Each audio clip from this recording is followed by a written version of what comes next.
I think we can all come to an agreement that the year 2025 is looking to be a very bleak year for gaming, with very few titles to actually look forward to. Like me personally, I don't know many people who are actually looking forward to and wishlisting Elroy and the Aliens. Like goddamn, 250,000 views with only 82 likes. That's even worse than my view to like ratio, and a staggering 9 comments. Wow bro, the modern audience, you're really getting them with that game, aren't you? To a modern gaming audience. Then we have Detective Dodson. This just looks like so much fun, doesn't it? Or how about my favorite, Wanderslop? Like, I think this game is about 5 years too late, don't you guys think? People aren't wearing masks anymore. I mean, even with the shitty indie slop aside, which people always seem to glaze over, like, oh my god, this indie developer made a game that is derivative of a game that came out like 20 years ago. Oh my god, bro. I should really play this game over the original. Like, seriously though, even with the indie garbage aside, what else do we have? Nothing is releasing in January except Dynasty Warriors Origins, which I will give credit might be decent. I know a lot of people hate on the Warriors games, but they usually are just mindless fun and it looks decent, but it's not really a game I'd be picking up at day one for, you know, full price. Then we have February, which will be a goldmine for slop games, because not only is Avowed releasing, but so is Assassin's Creed Wuz Kangz and shit. I mean, Assassin's Creed Shadows. Like, I cannot wait to play as Yasuke and Gino. Let me pause so YouTube doesn't like get mad.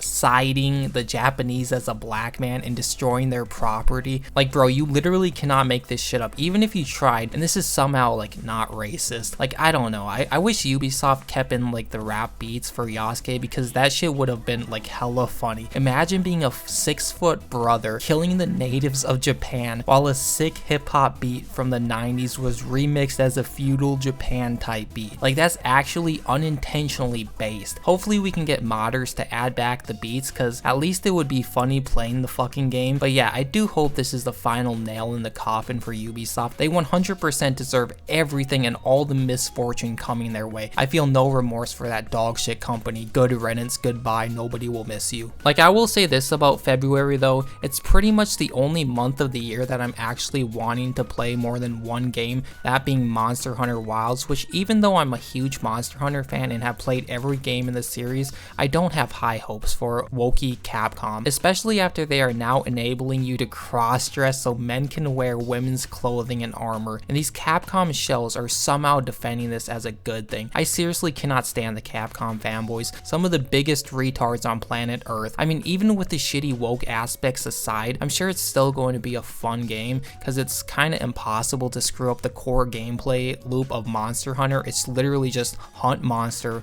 carve monster, make gear, rinse and repeat. Like, if they somehow screw up Wilds, that would actually be an accomplishment. Then we have Kingdom Come Deliverance 2 also releasing in February, which is being made by some of the most based developers in the industry right now, and that alone should make you want to support them and buy their games. Hell, buy 20 copies. Show these dumbass activists we don't want woke shit in games anymore. Next month we have March, which is also full of slops such as Fragpunk, which if you removed a certain letter from that title, I think it would portray the game more accurately. But yeah, it's essentially just a gayer Call of Duty mixed with Valorant, which is already like 10 out of 10 on the gay scale. Like, this is going to be one of those games that dies in 2 to 3 months after having a huge player count from streamers shilling the game. Then 6 months later, some random person on YouTube is going to make a video titled "The Real Reason Fragpunk Died or Failed." Like, stop supporting these slop ass multiplayer games, like, honestly. We also have Splitfiction, which we saw from the Game Awards 2024, which if you have a brain, you know this is some woke dog shit slop. Wow, playing as 2 women, a basic ass white bitch and a brown woman. And this is coming from your queen Latina Parfait, who is also a brown woman, which by the way, you should definitely subscribe and like the video if you want to see me review like these slop woke games in the future. Join my Latina Kingdom. I, your queen Latina Parfait, will never let you down, ever. Also, Discord in the comments and description.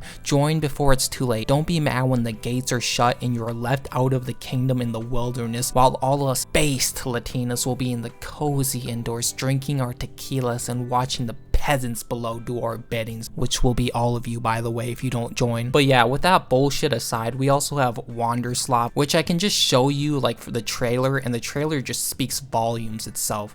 If she was broken and beaten down and starving for answers, could this charming little environment help heal her? And this became super interesting to me because that's what I had wanted. Oh, brother, this guy stinks! Like, you literally do not even need me to describe what is wrong with this game and why it's going to be a flop with a grand total of like 26 players on Steam during launch day.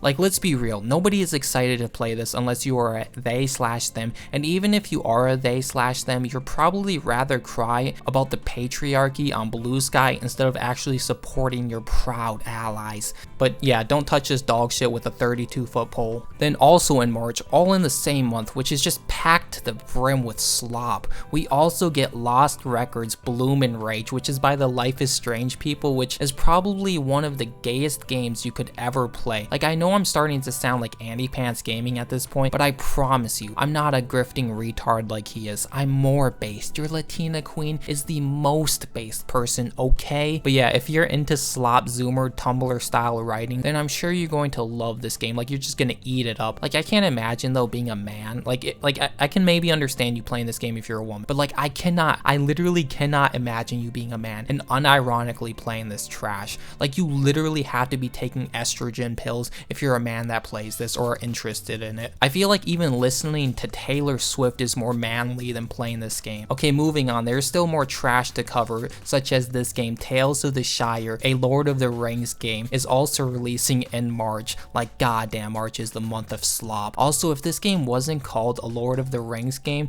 I would have never guessed in 1,000 years this is even related to that IP. Like, who owns Lord of the Rings? Isn't it Embracer Group? I could be wrong, but I think they bought them out, correct? Like, do they just hate money? First Gollum, now this, all pissing on this game. Like, I know I just used the gay insult, but this is by far the gayest game that is coming out next year. I don't even think it's a competition. They need a new category in the next Game Awards called the gayest category, because this would definitely win for sure. Like, I don't know, I feel like this game is like, I feel like the Lord of the Rings IP is competing with Star Wars to see like which IP can burn down faster. Then for the amazing month of April, we have Detective Dodson, Elroy and the Aliens, and Echo Beach, which is, from the looks of it, poor man's Stardew Valley, which with all the content Stardew Valley is, who in their right mind is trying to play this game? You know, who is trying to play the Great Value version? Hell, if you like farming sims, just go play the Rune Factory series or old Harvest Moon games like 64, Tree of Tranquility, Friends of Mineral Town, etc. Like, the farming genre though has literally zero creativity anymore, and it's all copy and paste slop, trying to be and riding off the success of Stardew Valley, which is just pitiful. And these are just the games with release dates. We haven't even got to the main course of the meal yet, like the actual meat on the bones.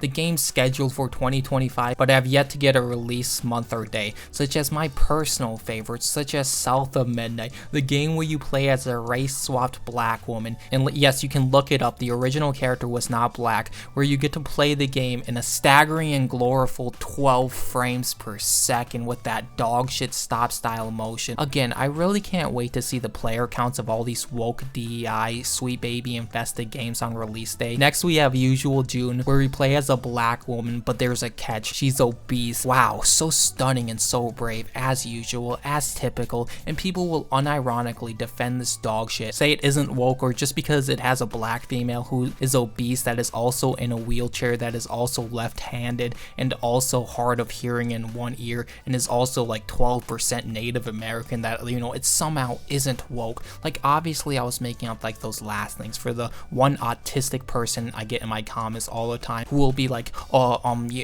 parfait, Usual June is not in a wheelchair, stupid.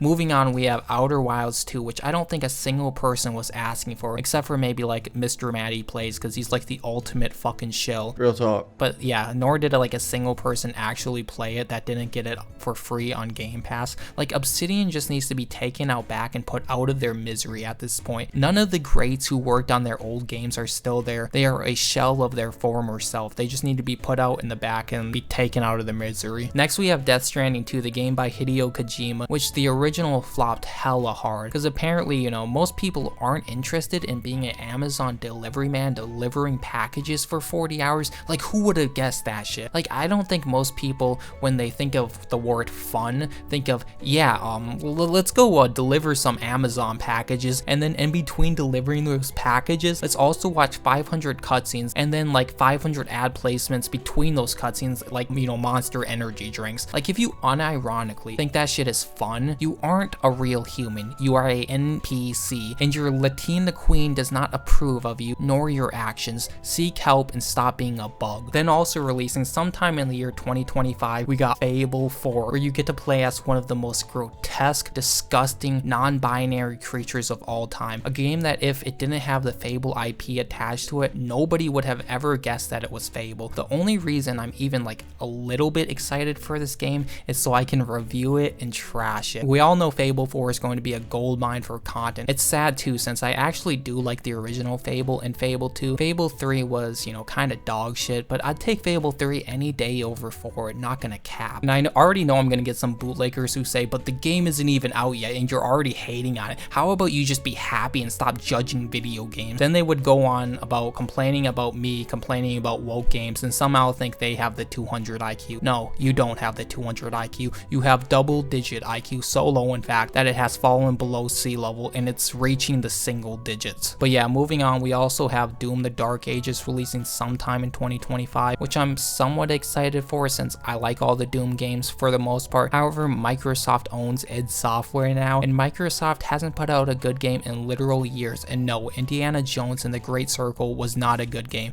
It was mid at best. But yeah, for the most part, the upcoming year is not looking great for gaming, with it being like 80 to 90% woke DEI slop or just dog shit games in general, and maybe 10 to 20% at most being games that could potentially be good or at the very least are interesting, which at this point shouldn't be surprising to anybody considering 2024 was pretty dog shit for gaming as well, with the only notable games being like maybe Dragon's Dogma 2, FF7 Rebirth, Astrobot, Space Marine 2, and maybe like Stellar Blade. Like when you compare that to the ratio of good games to bad games, it's probably like 1 out of every 20 games, if even that, because I could go on an entire rant over all the dog shit games that came out, literally an entire list, like an entire novel of all the bad games, such as Slop Wars Outlaws, Dragon Age, The Pronoun Guard, Concord, Skull and Bones, Silent Hill 2, etc, etc. And for the past nearly decade, good games are fewer and far between the slop. These developers need to start being innovative again instead of releasing the same game packaged as new slop every other year. But yeah, gaming is looking pretty bleak with only a very small handful of decent games upcoming in a sea full of literal sewage waste. Stop supporting these dog shit developers. It's not the publishers that are the problem. Well, they are partially to blame, but it's also the developers as well. They are the talentless hacks who care more about activism and pronouns than actually creating good games. Stop acting like these incompetent developers are the good guys and it's just the evil publishers that are, you know, doing everything, dude. We need to stop supporting mediocrity and clowns. But yeah, like the video if you enjoyed it. Join my Latina Kingdom by hitting that sub button and joining my Discord, where you can be based, free of discrimination and oppression from these woke activist clowns, and you can be a based Latina too. Take the Latina pill, be based, and don't be a soy boy bitch.